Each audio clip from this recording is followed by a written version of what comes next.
औज़ुबिल्लाहिमिनश्शैतानिर्रजीम बिस्मिल्लाहिर्रहमानिर्रहीम अस्सलाम वालेकुम। आज के इस लेक्चर 14 के अंदर हम ओवरऑल जो एंडोक्राइन सिस्टम है उसको डिस्कस करेंगे।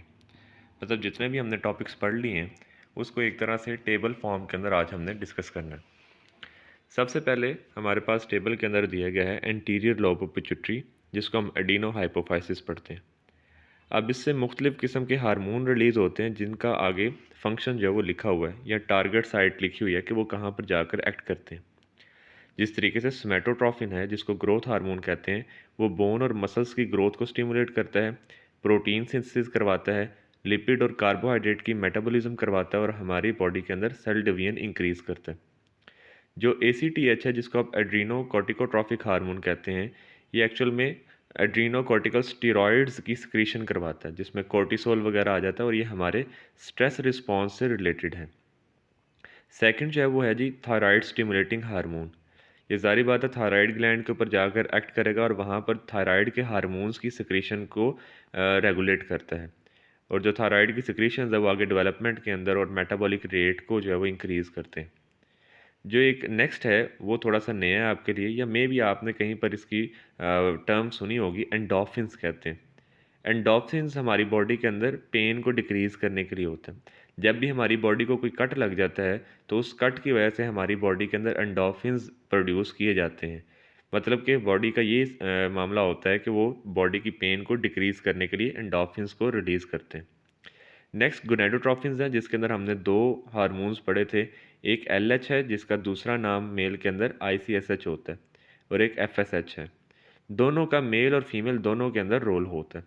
अगर हम LH का ओवरी के अंदर देखें तो वो कार्पस ल्यूटियम डेवलप करवाने में हेल्प करता है या ओव्यूलेशन करवाने में हेल्प करता है, और फिर हम जानते हैं कि वही कार्पस ल्यूटियम आगे प्रोजेस्टेरॉन को सक्रिएट करता है, जो कि FSH के साथ मिलके काम करेगा। और इसी तरीके से अगर हम टेस्टिस के अंदर देखें LH का या ICSH का रोल, तो वो इंटरस्टिशियल सेल्स को स्टिमुलेट करता है, जो कि टेस्टिस के अंदर सेल होते हैं, जिससे टेस्टोस्टेरोन की प्रोडक्शन होती है। FSH जो है वो ओवरी के अंदर फॉलिकल्स को स्टिमुलेट करवाएगा, उनकी ग्रोथ करवाएगा और LH के साथ मिलके काम करता है, जैसे ऊपर मेंशन किया हुआ। इसी तरीके से टेस्टिस के अंदर जब ये FSH एक्ट करता है, तो ये जो टेस्टिस में मौजूद छोटी-छोटी ट्यूब्यूल्स होती हैं, जिनको हम सेमिनिफेरस ट्यूब्यूल्स कहते हैं, उनके अंदर स्पर्म प्रोडक्शन को प्रमोट करता है, उनके अंदर स्पर्मेटोजेनेसिस करवाता है। प्रोलैक्टिन भी जो है वो इंटीरियर लोब से प्रोड्यूस होता है और ये मिल्क प्रोडक्शन करवाता है मेमरी ग्लैंड्स के अंदर। उसके अलावा बताया गया है कि बर्ड्स के अंदर जो उनकी क्रॉप सैक्स होती है, जिसको हम पोर्ट कहते हैं, उसको भी डेवलपमेंट के अंदर उसके ऊपर भी हेल्प करता है। मतलब प्रोलैक्टिन का वहाँ पर भी फंक्शन होता है। और बर्ड्स के अंदर मैटरनल बिहेवियर डेवलप करवाने में भी प्रोलैक्टिन का रोल होता है। इंटरमीडिएट या पोस्टीरियर लोब की अगर हम बात करें, इंटरमीडिएट लोब कहना बेहतर है क्योंकि पोस्टीरियर लोब इसको नहीं कहेंगे, पोस्टीरियर लोब अलग से होती है। तो इंटरमीडिएट लोब जो है वो मेलानोसाइट स्टिमुलेटिंग हार्मोन प्रोड्यूस करता है। अब मेलानोसाइट स्टिमुलेटिंग हार्मोन का क्या फंक्शन है कि एम्फीबियंस के अंदर जो मेलानोफोर्स हैं उनको एक्सपैंड करता है। अब मेलानोफोर्स क्या होते हैं? ऐसे सेल्स जिनके अंदर पिगमेंट भरा होता है। आसान अल्फाज के अंदर हम ये कह सकते हैं कि ये जो मेलानोफोर्स होते हैं, ये ऐसे सेल्स होते हैं जो स्किन को कलर प्रोवाइड करते हैं। हमारे अंदर भी हैं ये मेलानोसाइट्स, जिसकी वजह से हमारी स्किन का एक ख़ास कलर जो है वो डेवलप होता है। इसी तरीके से एम्फीबियंस वगैरह के अंदर और दूसरे जो एनिमल्स हैं उनके अंदर भी ये मौजूद होते हैं। तो मेलानोफोर्स को एक्सपैंड करता है। और उसके अलावा जो एरिडियोफोर्स हैं या ज़ैंथोफोर्स हैं, अब आप सोच रहे होंगे ये एरिडियोफोर्स और ज़ैंथोफोर्स क्या हैं? ये एक्चुअल में आप इसको कलेक्टिवली क्रोमेटोफोर्स भी कह सकते हैं। अब क्रोमेटोफोर्स क्या हैं? अगेन वो सेल्स जिनके अंदर कलर या पिगमेंट जो भरा होता है उनकी कंट्रैक्शन करवाता है, मेलानिन की सिंथेसिस करवाते हैं। अब मेलानिन क्या है? ये एक्चुअल में ब्राउन डार्क पिगमेंट होता है, ठीक है? और स्किन को डार्कन करता है और एक्सटर्नल स्टिमुलस को रिस्पॉन्ड करता है। अब एक्सटर्नल स्टिमुलस से क्या है? बड़े आसानी से आप इसको समझ सकते हैं कि जब हमारी स्किन के ऊपर बहुत ज़्यादा धूप पड़ती है, ठीक है? मतलब कि सन रेज़ पड़ती हैं, धूप पड़ती है, तो हमारी बॉडी के अंदर जो है ये मेलानिन प्रोड्यूस होता है, जिसकी वजह से अक्सर औक़ात हमने ये बात सुनी होती है कि जी अगर आप धूप में ज़्यादा रहेंगे तो आपका रंग जो है वो थोड़ा-सा डार्क हो जाता है। उसकी मेन रीज़न यही है कि बॉडी धूप की रेडिएशन से बचाने के लिए मेलानिन पिगमेंट प्रोड्यूस करती है। तो इस तरीके से एक्सटर्नल स्टिमुलस को भी रिस्पॉन्ड करता है। पोस्टीरियर लोब के जो हार्मोन्स हैं वो बड़े इजी हैं, ठीक है, ये न्यूरो हाइपोफाइसिस इसको हम कहते हैं। और हमने ये पढ़ा था कि हाइपोथैलेमस से प्रोड्यूस होकर यहाँ पर स्टोर होते हैं। हाँ, रिलीज पोस्टीरियर लोब से ही होंगे। तो इसमें दो चीज़ें आ जाती हैं, एडीएच जिसका दूसरा नाम वैसोप्रेसिन है और साथ में ऑक्सीटोसिन है। अब एडीएच क्या करता है, ये ब्लड प्रेशर को मतलब कि एलिवेट करता है, किस तरीके से, पानी को रीअब्जॉर्ब करके, ठीक है। मतलब ये कि ये किडनी की ट्यूब्यूल से वाटर को जब रीअब्जॉर्ब करता है तो वो वाटर ब्लड के अंदर शामिल हो जाता है और उसकी वजह से ब्लड प्रेशर थोड़ा सा एलिवेट कर जाता है। ऑक्सीटोसिन क्या है जी? ऑक्सीटोसिन एक्चुअल में मेमोरी ग्लैंड्स की डेवलपमेंट के अंदर, उसके साथ साथ मिल्क की इजेक्शन के अंदर, ठीक है, यूट्रस की जो कंट्रैक्शन होती है जिसको हम लेबर पेन कहते हैं, उसके अंदर होता है। और पॉसिबल एक्शन इन पार्ट्रिशन, पार्ट्रिशन बेसिकली कहते हैं बर्थ के प्रोसेस को, ठीक है, तो उसके अंदर भी इसका रोल होता है। And in sperm transport in female reproductive tract, मतलब कि यही ऑक्सीटोसिन जो होता है ये फीमेल का जो रिप्रोडक्टिव ट्रैक होता है उसमें स्पर्म्स को मूव करने में हेल्प करवाता है, ठीक है। तो ये पोस्टपार्टम क्या होता है, जब डिलीवरी हो जाती है, जब बेबी बर्थ हो जाती है तो उसके बाद का जो टाइम होता है उसको हम पोस्टपार्टम कहते हैं, ठीक है। तो उसमें मेमोरी ग्लैंड्स की डेवलपमेंट करवाता है। तो ये इजीली हमने शॉर्ट फॉर्म के अंदर ये ग्लैंड्स और उनके जो फंक्शंस हैं उनके हवाले से हमने बात की। नेक्स्ट जो है वो हम हाइपोथैलेमस के हवाले से जो है वो बात करने लगे। अब हाइपोथैलेमस से जो है वो कुछ हार्मोन्स ऐसे रिलीज़ होते हैं जो आगे पिट्यूटरी के ऊपर अफेक्ट करते हैं। For example thyroid stimulating hormone, ये जो है वो टीएसएच के जो एंटीरियर पिट्यूटरी है उससे उसको जो है वो अफेक्ट करेगा। एक्चुअल में यहाँ पर ये नाम थोड़ा सा गलत लिखा हुआ है, ये थायराइड स्टिमुलेटिंग हार्मोन नहीं है, ये थायरोट्रोपिन रिलीजिंग हार्मोन होता है। ये हमारी एफएससी के अंदर ये वर्ड जो है वो ठीक लिखा हुआ है, थायरोट्रोपिन रिलीजिंग हार्मोन। ये एक्चुअल में जाकर पिट्यूटरी को ऊपर एक्ट करता है और पिट्यूटरी से आगे फिर जो है वो थायराइड स्टिमुलेटिंग हार्मोन जो है वो रिलीज़ किया जाता है। इसी तरीके से एड्रीनोकोर्टिकोट्रोफिन रिलीजिंग हार्मोन, सीआरएच जिसको कहते हैं, ये एसीटीएच की रिलीज़ करवाने में हेल्प करता है। इसी तरीके से गोनेडोट्रोफिन रिलीजिंग हार्मोन, ये गोनेडोट्रोफिन्स की रिलीज़ में हेल्प करता है। और हमारे हाइपोथैलेमस से एक प्रोलैक्टिन इनहिबिटिंग हार्मोन भी निकलता है जो कि प्रोलैक्टिन की रिलीज़ को क्या करेगा, इनहिबिट करता है। इसी तरीके से एक सोमैटोस्टेटिन भी होता है जो कि ग्रोथ हार्मोन की रिलीज़ को क्या करता है, इनहिबिट करता है। इस सोमैटोस्टेटिन के हवाले से हमने पढ़ा था कि पैनक्रियाज से भी रिलीज़ होता है और साथ में यहाँ पर मेंशन है कि हाइपोथैलेमस से भी ये सोमैटोस्टेटिन रिलीज़ होता है। थायराइड ग्लैंड जो है वो हमने बड़ा इजीली पढ़ा था कि इससे थायरोक्सिन और ट्राई आयोडोथायरोनिन प्रोड्यूस होता है जो कि ग्रोथ को अफेक्ट करता है, एम्फीबियंस के अंदर मेटामॉर्फोसिस करवाता है। अब मेटामॉर्फोसिस से क्या मुराद है? मेटामॉर्फोसिस से मुराद ये है कि अगर आपने देखा हो कि जो फ्रॉग होता है वो अंडे से जब निकलता है तो वो छोटा सा टैडपोल होता है, वो टैडपोल फिर आहिस्ता आहिस्ता जो है वो एक अडल्ट फ्रॉग के अंदर कन्वर्ट होता है, इसी को आप मेटामॉर्फोसिस कहते हैं और उसके अंदर ये थायरोक्सिन का बहुत इंपॉर्टेंट रोल है। उसके साथ साथ बर्ड्स के अंदर मोल्टिंग, अब बर्ड्स के अंदर कैसे मोल्टिंग होती है, बर्ड्स के अंदर उनके फैदर्स गिरते रहते हैं और नए फैदर्स बनते रहते हैं, इस प्रोसेस को हम कहते हैं मोल्टिंग। बर्ड्स और मैमल्स के अंदर मेटाबॉलिक रेट को इंक्रीज़ करवाता है और साथ में डेवलपमेंट के अंदर भी रोल है।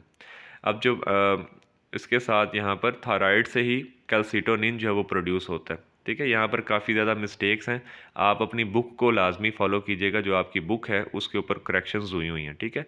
यहाँ पर थायराइड ग्लैंड से ही कैल्सिटोनिन जो है वो प्रोड्यूस होता है जो कि हमारे ब्लड के अंदर कैल्शियम लेवल को कम रखता है।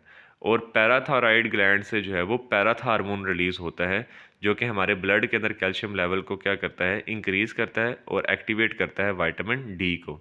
तो मैं दोबारा बता रहा हूँ कि यहाँ जिस बुक से मैंने ये पिक्चर्स ली हैं उसमें काफ़ी जो है मुझे यहाँ पर मिस्टेक्स दिखाई दे रही हैं, आपने अपनी बुक को जो है वो ठीक तरीके से फॉलो करना है, ठीक है। और जो आपकी बुक के ऊपर मौजूद नहीं है या जो मौजूद है सिर्फ आपने उसी को जो है वो लेकर चलना है, पेपर पॉइंट ऑफ व्यू से बता रहा हूँ आपको।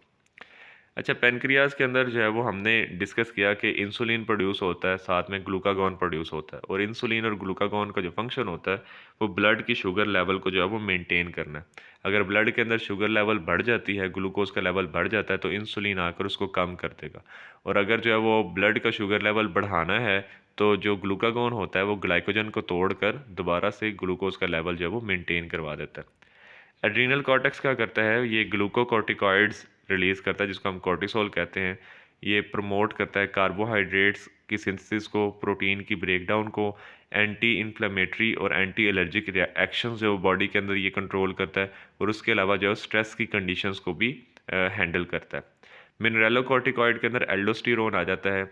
ये एल्डोस्टेरोन क्या करता है कि सोडियम को बॉडी के अंदर अब्जॉर्ब करवाता है, उसको रिटेन करवाता है, और पोटेशियम को किडनी के ज़रिए लॉस करवाता है, मतलब कि बॉडी से बाहर रिलीज़ करवाता है। उसके अलावा वाटर बैलेंस भी मेंटेन करता है। अगर हम एंड्रोजन्स की बात करें तो एंड्रोजन्स जो हैं ये मेल फीमेल दोनों के अंदर प्रोड्यूस होते हैं। तो फीमेल्स के अंदर एक तरह से हल्की फुल्की जो डेवलपमेंट होती है, या सेक्स ड्राइव आप कह सकते हैं, सेक्सुअल डेवलपमेंट होती है, वो करवाता है। लेकिन याद रखिएगा कि अगर फीमेल के अंदर ये एंड्रोजन्स एक हद से ज़्यादा प्रोड्यूस हो जाएँ तो उनकी स्किन के ऊपर एक्नी आना शुरू हो जाती है, मतलब दाने वगैरह बहुत ज़्यादा बन जाते हैं, या फेशियल हेयर्स उनको ज़्यादा आना शुरू हो जाते हैं। तो ये हमने क्लास में भी डिस्कस किया था। एड्रीनल मेडुला से जो है वो दो तरह के हार्मोन प्रोड्यूस होते हैं, एड्रीनालिन और नॉरएपिनेफ्रिन, और इन दोनों का जो फंक्शन है वो एक्चुअल में सिंपैथेटिक नर्वस सिस्टम से रिलेटेड होता है। तो ये उसके मुताबिक जो है वो बॉडी के अंदर चेंजेस करवाते हैं जो कि स्ट्रेस कंडीशंस से रिलेटेड है। नेक्स्ट जो है वो हम टेस्टिस के हवाले से बात करेंगे कि टेस्टिस से टेस्टोस्टेरोन और डाईहाइड्रोक्सी टेस्टोस्टेरोन प्रोड्यूस होता है। एक्चुअल में ये स्पर्मेटोजेनेसिस मतलब स्पर्म प्रोडक्शन करवाता है, और मेल के सेक्सुअल जो करैक्टर्स होते हैं उनको कंट्रोल करता है। ओवरी से जो एस्ट्रोजन प्रोड्यूस होते हैं, जिसमें एस्ट्राडायोल, एस्ट्रिन वगैरह, एस्ट्रोन, ये सारे हार्मोन्स आ जाते हैं। ये ओजेनेसिस प्रमोट करते हैं। ओजेनेसिस से मुराद ये है कि एग की प्रोडक्शन, और साथ में फीमेल के जो सेक्सुअल करैक्टर्स हैं उनको मेंटेन करने में हेल्प करते हैं। कार्पस लूटियम एक स्ट्रक्चर बनता है, उससे प्रोजेस्टेरॉन प्रोड्यूस होता है। और याद रखिएगा प्रोजेस्टेरॉन प्रेगनेंसी मेंटेन करने के लिए बहुत ज़रूरी होता है। कुछ जो फीमेल्स होती है जिनके अंदर कहते हैं कि जी एक वक्त से पहले ही मतलब कि बच्चा अगर पैदा हो जाए, लाइक 9 मंथ का अगर टाइम पीरियड है, उस 9 मंथ से पहले कोई 5वें महीने या छठे महीने में अगर बर्थ हो जाती है, तो उसमें एक रीज़न ये भी होती है कि उसके अंदर प्रोजेस्टेरॉन का लेवल डाउन हो गया होता है। तो याद रखिएगा कि जो प्रोजेस्टेरॉन है ये प्रेगनेंसी को जो है वो मेंटेन करवाता है, और साथ ही साथ मेमोरी ग्लैंड्स की डेवलपमेंट भी करवाता है।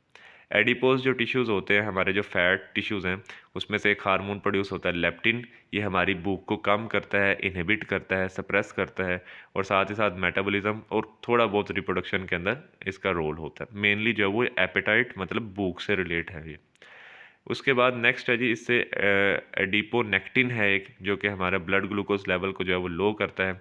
अगर हम जीआईटी को देखते हैं, मतलब कि गैस्ट्रो इंटेस्टिनल ट्रैक्ट, जो हमारा पूरा गट है, उससे कौन कौन से हार्मोन प्रोड्यूस होते हैं, तो पहला जी गैस्ट्रिन, जो कि गैस्ट्रो इंटेस्टिनल ट्रैक की मोटिलिटी और उसमें सक्रीशंस को कंट्रोल करता है।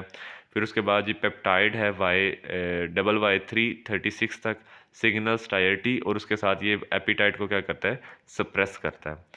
आयरिसिन है, ये एनर्जी एक्सपेंडिचर को इंक्रीज़ कर देता है। ग्रेलिन है, ठीक है, ये हंगर को सिग्नल करता है और भूख को बढ़ाता है। ग्रेलिन हार्मोन भूख को बढ़ाता है, और जो लेप्टिन है वो भूख को क्या करता है, कम करता है। इसी तरीके से जो सक्रीटिन है, कोलिसिस्टोकाइनिन है और मोटिलिन है, ये सारे के सारे जो है वो गाल ब्लैडर से बाइल की सिक्रीशन करवाते हैं। अगर हम अपने हार्ट को देखते हैं तो हार्ट से भी एक हार्मोन रिलीज़ होता है जिसका नाम है एट्रियल नेट्रीयूरेटिक पेप्टाइड। ठीक है, तो ये किडनीज़ के अंदर सोडियम की सिक्रीशन करवाता है, और ब्लड प्रेशर को जो है वो मेंटेन करता है। लास्ट के ऊपर है जी हमारे पास कि हमारे जो प्रॉपर ग्लैंड्स हैं उनके अलावा भी कुछ स्ट्रक्चर्स हैं जहाँ से ये हार्मोन्स वगैरह प्रोड्यूस होते हैं। किडनी के हवाले से बहुत ज़्यादा इंपॉर्टेंट एक वाइवा में पूछा जाता है एरिथ्रोपोइटिन के हवाले से। तो एरिथ्रोपोइटिन एक्चुअल में एक ऐसा मतलब कि हार्मोन है जो किडनी से प्रोड्यूस होता है, और ये बोन मैरो से रेड ब्लड सेल की प्रोडक्शन करवाता है, एरिथ्रोसाइड की प्रोडक्शन करवाता है। तो अगर कोई आपसे पूछता है कि किडनी के अंदर मतलब कि रेड ब्लड सेल्स की प्रोडक्शन से रिलेटेड कोई हार्मोन है, तो आप एरिथ्रोपोइटिन का नाम लेते हैं। उसके बाद है जी 125 डाई हाइड्रोक्सी वाइटामिन डी। ठीक है, ये कैल्शियम की अब्जॉर्प्शन करवाता है गैस्ट्रोइंटेस्टिनल ट्रैक के अंदर। फिर एक और हार्मोन है यूरोटेंसिन। ठीक है, ये मेजर आर्टरीज की कंस्ट्रक्शन करवाएगा। पाइनल ग्लैंड है जिससे मेलेटोनिन प्रोड्यूस होता है। ये सेक्सुअल मैच्योरिटी जो है वो डेवलप करवाता है, और साथ में बॉडी रिदम्स वगैरह को मेंटेन करता है। जब एक फीमेल जो है वो कंसीव कर लेती है, प्रेग्नेंट होती है, तो उसकी बॉडी के अंदर प्लेसेंटा बनता है, और उस प्लेसेंटा के साथ आगे फीटस बच्चा जो है वो अटैच होता है। तो उस प्लेसेंटा से भी कुछ हार्मोन्स जो हैं वो रिलीज़ हो रहे होते हैं। पहला हार्मोन है कोरियोनिक गोनेडोट्रोफिन। ठीक है, तो ये जो है कोरियोनिक गोनाडोट्रोपिन जो है ये एक्चुअल में प्रोजेस्टेरॉन प्रोड्यूस करता है, ये आपने याद रखना है, ठीक है। एस्ट्रोजन जो है इसका जो फंक्शन है वो ओवरीज के अंदर उन्होंने बताया कि आप देख सकते हैं कि एस्ट्रोजन जो है वो फीमेल सेक्स करेक्टर्स जो है वो डेवलप करवाता है। सेम जो है वो प्रोजेस्टेरॉन भी जो है वो फीमेल सेक्स करेक्टर्स जो है वो डेवलप करवाएगा और साथ में प्रेगनेंसी मेंटेन करता है। इसी प्लेसेंटा से लैक्टोजन भी प्रोड्यूस होता है जो कि एक फीमेल जिसने कंसीव किया होता है साथ साथ उसके अंदर मेमरी ग्लैंड की डेवलपमेंट भी हो रही होती है। लीवर से जो है वो insulin like growth factor produce होते हैं जो कि सेल डिवीजन और ग्रोथ के अंदर इन्वॉल्व हैं। थाइमस जो है ग्लैंड उससे थाइमोपोइटिन रिलीज होता है जो कि टी लिम्फोसाइट्स के फंक्शन को कंट्रोल करता है या उसकी कह सकते हैं मैच्योरेशन के अंदर अपना रोल प्ले करता है। ठीक है, तो आज के इस टॉपिक के अंदर कुछ समझने वाली इतनी बात नहीं थी, ये एक्चुअल में एक ओवरव्यू था, ठीक है, जो कि हमने यहाँ पर शेयर किया है। तो आपकी बुक के ऊपर जो जो भी हार्मोन्स टेबल के अंदर दिए हुए हैं आपने उसको तैयार करने हैं और पेपर पॉइंट ऑफ व्यू से ये जो सारा टेबल है ये एमसीक्यूज़ के अंदर पूछे जा सकते हैं या वाइवा के अंदर इसका काफ़ी इम्पोर्टेंट पार्ट हो सकता है। तो आज के लिए इतना ही है, इससे रिलेटेड फिर भी आपका कोई क्वेश्चन वगैरह हो तो आप मुझसे पूछ सकते हैं क्लास में भी और नीचे कमेंट सेक्शन में भी। तो मेरी तरफ से आप सब लोगों को अल्लाह हाफ़िज़।